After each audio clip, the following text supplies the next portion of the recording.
Hello students, आप सभी का SR success to words channel में स्वागत है। हम पढ़ रहे हैं चैप्टर 4 रासायनिक बलगतिकी केमिकल काइनेटिक्स। तो आज का हमारा टॉपिक है द्रव्यानुपाती क्रिया नियम एवं दर या वेग नियम में अंतर और अभिक्रिया वेग स्थिरांक की इकाइयां कैसे ज्ञात की जाती है। तो आज के टॉपिक को समझने के लिए आप मैं सीमा मैम के साथ वीडियो के अंत तक के बने रहिए। और यदि आपने इसकी पिछली वीडियो नहीं देखी है जिसमें द्रव्यानुपाती क्रिया नियम और दर या वेग नियम को पढ़े थे, यदि आपने वह वीडियो नहीं देखी है तो डिस्क्रिप्शन में इसकी लिंक दी गई है, आप वहां से वीडियो देख सकते हैं। और अभिक्रिया वेग भी यदि आपने नहीं पढ़ा है तो डिस्क्रिप्शन में उसका भी लिंक दिया गया है, आप वहां से अभिक्रिया वेग का वीडियो भी देख सकते हैं। तो चलिए आज का टॉपिक स्टार्ट करते हैं। द्रव्यानुपाती क्रिया नियम एवं दर या वेग नियम में अंतर। तो द्रव्यानुपाती क्रिया के नियम के अनुसार किसी अभिक्रिया की दर उस अभिक्रिया के लिए संतुलित समीकरण में अभिकारकों के मोलर सांद्रताओं पर निर्भर करती है। जैसे कि हम समीकरण में देख रहे हैं, small A capital A plus small B capital B से बन रहा है उत्पाद। तो इस समीकरण के लिए यदि हम ए और बी को देखें, स्मॉल ए और स्मॉल बी को देखें, तो इसमें जो अभिकारक कैपिटल ए और कैपिटल बी है, इसके लिए स्टोइकियोमेट्रिक गुणांक है। तो हम ये द्रव्यानुपाती क्रिया के नियम के अनुसार अभिक्रिया का वेग को किस प्रकार से दर्शा सकते हैं। अभिक्रिया का वेग बराबर के, यहाँ पर के क्या है, दर स्थिरांक या वेग स्थिरांक, और कैपिटल ए की पावर स्मॉल ए और कैपिटल बी की पावर स्मॉल बी। ऐसा हम द्रव्यानुपाती क्रिया के नियम के अनुसार लिख सकते हैं। और यदि इसे हमें वेग नियम के अनुसार लिखना होगा तो वेग नियम के अनुसार हम लिखते हैं वेग समानुपाती ए की पावर x और b की पावर y। यहाँ पर जो घातांक में x और y लिखा हुआ है, ये x और y भी स्टोइकियोमेट्रिक गुणांक हैं। जिस प्रकार से स्मॉल ए और small b capital A capital b के स्टोइकियोमेट्रिक गुणांक हैं। तो हम इस जो समीकरण है जिसको हमने समानुपाती के साइन से लिखा है, इसको यदि हम समानुपाती का साइन को हटा करके k लेते हैं तो वेग बराबर k a की पावर x और b की पावर y, इस प्रकार से हम इसको लिख सकते हैं। और अभिक्रिया का वेग को हम संपूर्ण रूप से सिंबल में लिखेंगे तो लिखेंगे अभिक्रिया का वेग बराबर minus dx upon dt equal to k a की पावर x और b की पावर y। तो यहाँ पर जो घातांक x और y है, इसका निर्धारण जो बलगतिकी का प्रयोग किया जाता है इसके आधार पर किया जाता है। और ये घातांक अभिकारक A और अभिकारक B के वास्तविक मोलों की संख्या होती है। ये जो X और Y है, ये अभिक्रिया के दर या अभिक्रिया के वेग को प्रभावित करते हैं। तो जब घातांक X और Y का जो मान है वो A और B के समान हो सकता है या फिर उससे भिन्न भी हो सकता है। और यहाँ पर एक बात और कि जो x और y है, यदि हम इसको योग कर देते हैं यानी कि जोड़ देते हैं तो हमको अभिक्रिया की कोटि ज्ञात हो जाएगी कि कौन सी कोटि की अभिक्रिया है। तो इस प्रकार से हम अभिक्रिया की कोटि का निर्धारण भी कर सकते हैं। तो यहाँ पर हमने द्रव्यानुपाती क्रिया नियम और वेग नियम दोनों में अंतर को देखा। तो हम इसको और अच्छे से समझने के लिए हम उदाहरण देखते हैं कि यहाँ पर नाइट्रोजन डाइऑक्साइड का 2 मोल प्लस फ्लोरीन के 1 मोल से अभिक्रिया करके 2 मोल नाइट्रिल फ्लोराइड का बनाता है। तो यहाँ पर इस समीकरण के लिए द्रव्यानुपाती क्रिया के नियम अनुसार हम इसे कैसे लिख सकते हैं। अभिक्रिया का वेग बराबर k NO2 के पावर 2। यहाँ पर 2 क्यों लिखे हैं, क्योंकि इसमें मोलों की संख्या 2 दी है। और फ्लोरीन में यहाँ पर मोलों की संख्या कुछ नहीं है, यानी कि यहाँ पर इसके पावर में कुछ भी नहीं लिखेंगे। तो द्रव्यानुपाती क्रिया के नियम के अनुसार हम इस प्रकार से अभिक्रिया का वेग लिखेंगे। तो और यदि हम इस समीकरण को यदि हम वेग नियम के अनुसार लिखें तो वेग नियम जो है प्रयोग पर आधारित है, तो प्रयोग के आधार पर इसको दर्शाया जाता है। अभिक्रिया का वेग बराबर K NO2 बड़े ब्रैकेट में लिख रहे हैं, पावर कुछ नहीं लगेगा, और फ्लोरीन इसको भी बड़े ब्रैकेट में लिखेंगे और इसके भी पावर में कुछ नहीं लगेगा, क्योंकि ये प्रयोगों के आधार पर दिया गया है। वेग नियम को हमने पढ़ा है कि इसको प्रयोग के आधार पर ही निर्धारित किया जाता है।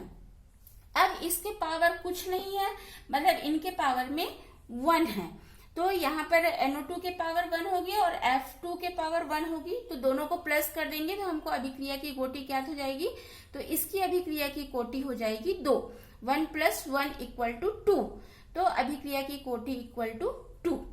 तो यहाँ पर वेग नियम व्यंजक से किसी भी अभिक्रिया की दर का निर्धारण अभिक्रिया के संतुलित समीकरण को देखकर नहीं किया जा सकता है। यहाँ पर आपको संतुलित समीकरण दिया गया है, तो ये संतुलित समीकरण से आप यहाँ पर वेग नियम व्यंजक से आप निकाल सकते हैं, नहीं निकाल सकते, क्योंकि जो ये समीकरण में दिख रहा है वैसा वो वेग नियम के अनुसार हम अभिक्रिया का वेग को नहीं लिख सकते हैं। तो इसका निर्धारण बलगतिकी के प्रयोग के आधार पर किया जाता है, ये निष्कर्ष निकलता है। तो यहाँ पर हमने द्रव्यानुपातिक क्रिया के नियम और वेग नियम में अंतर और उसके उदाहरण से हमने इसको समझा। नेक्स्ट हमारा टॉपिक है अभिक्रिया वेग स्थिरांक की इकाइयां, या फिर हम बोल सकते हैं अभिक्रिया दर स्थिरांक की इकाइयां। तो यहाँ पर जो हमको पता है कि अभिक्रिया का वेग बराबर अभिकारक या उत्पाद के सांद्रण में परिवर्तन बटे समय अंतराल, यानी कि इकाई समय में सांद्रण में परिवर्तन अभिक्रिया की दर कहलाती है। तो सांद्रण की इकाई को यदि जब हम समय की इकाई से जब भाग देते हैं तो अभिक्रिया की दर ज्ञात होती है। यदि हम सांद्रण को मोल लीटर इनवर्स से और समय को सेकंड से यदि दर्शाते हैं तो अभिक्रिया दर की इकाई बराबर क्या हो जाएगी, मोल लीटर इनवर्स सेकंड इनवर्स। ऐसा क्यों हुआ मोल लीटर इनवर्स और सेकंड इनवर्स, क्योंकि अभिक्रिया की दर बराबर अभिकारक या उत्पाद की सांद्रण में परिवर्तन। तो सांद्रण को हमने पढ़ा है कि मोल प्रति लीटर से दर्शाएंगे और समय को हम सेकंड से दर्शाएंगे, तो इसको हम लिख सकते हैं mole litre inverse second inverse. या फिर हम इसको और अलग अलग तरीकों से भी दर्शा सकते हैं, यानी कि यदि हम इस समय को सेकंड में ना लेकर के यदि मिनट में लेते हैं तो मिनट में लेंगे तो हम लिखेंगे मोल लीटर इनवर्स मिनट इनवर्स।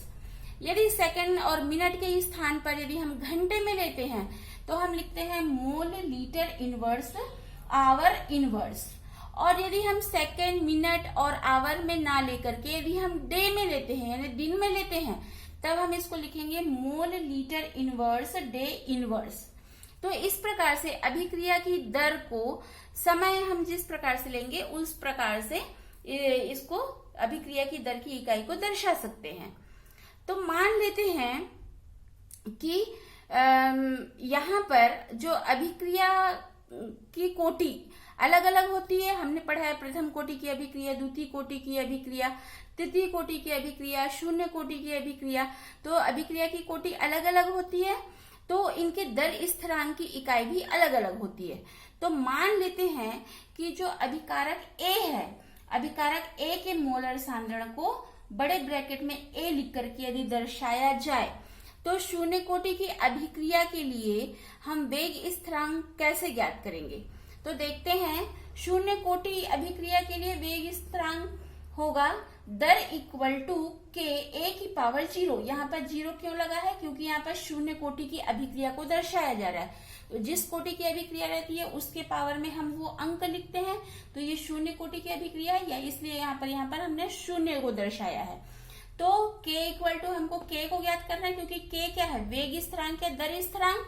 तो k इक्वल टू दर अपॉन A की पावर 0।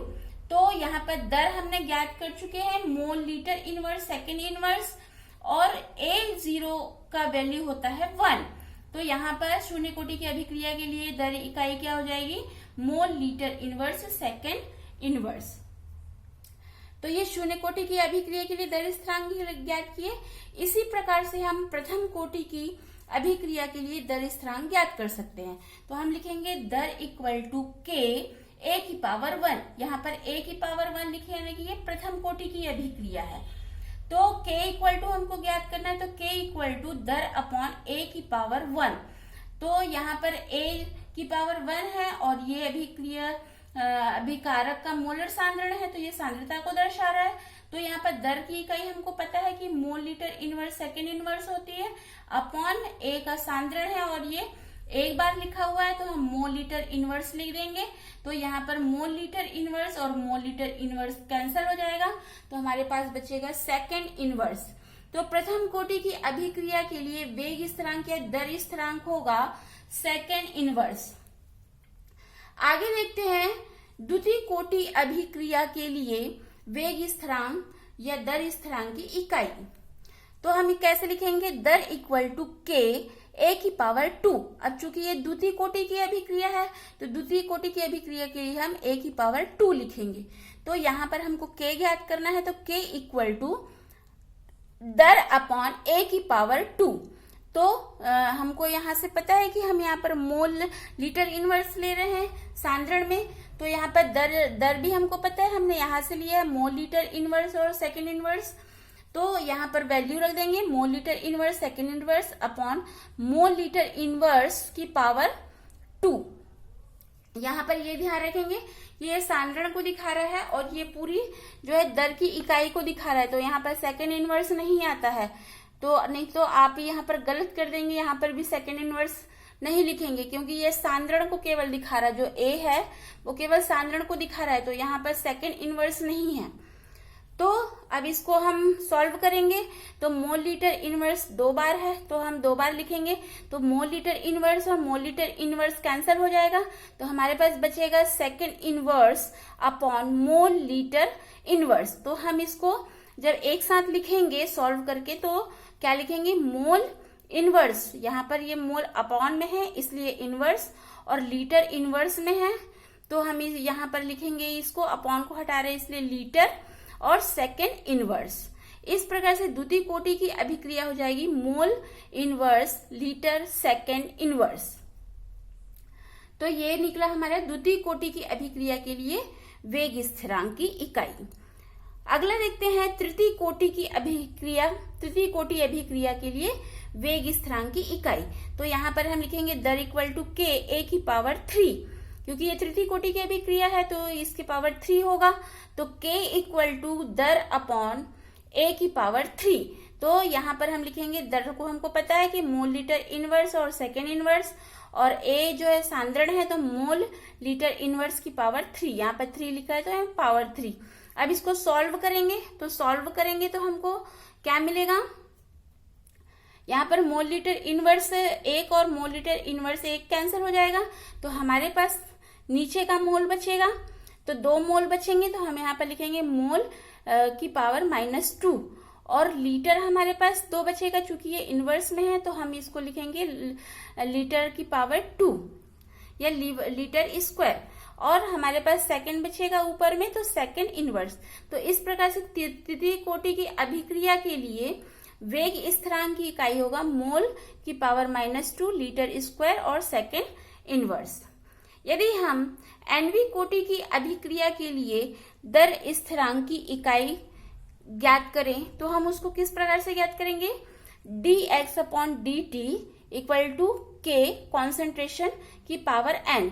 यहाँ पर जो a है, चूंकि एनवी कोटि के लिए बोला है, तो हम यहाँ पर a नहीं को दर्शा रहा है, a से नहीं दर्शाएंगे, इसको कॉन्सेंट्रेशन से दर्शा रहा है, क्योंकि ये सांद्रण को ही दिखाता है किसी भी अभिकारक के, तो वो एनवी कोटि की बोला है तो उसकी पावर n हो जाएगा।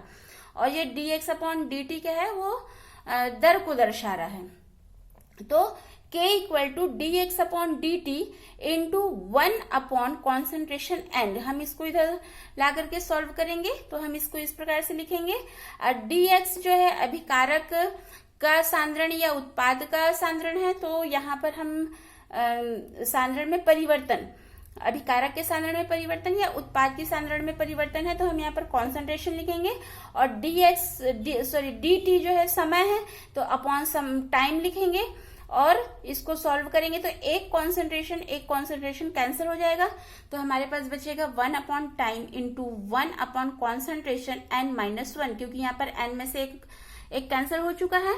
तो अब हो जाएगा, अब इसको हम सॉल्व करेंगे तो k equal to concentration 1 minus n into time inverse, और कॉन्सेंट्रेशन को हमने जानते हैं कि मोल लीटर इनवर्स से दर्शाते हैं, तो k equal to mole litre inverse 1 की पावर 1 मोल लीटर इनवर्स की power 1 minus n second inverse होगा। तो इस प्रकार से हम एनवी कोटि अभिक्रिया के लिए वेग स्थिरांक की इकाई ज्ञात कर सकते हैं। तो आपको वीडियो पसंद आया तो लाइक कीजिए, शेयर कीजिए। आप मेरे चैनल को फर्स्ट टाइम वॉच कर रहे हैं तो सब्सक्राइब कीजिए और बेल आइकन को दबाइए ताकि वीडियो की नोटिफिकेशन सबसे पहले आपको मिले। Thanks for watching this video.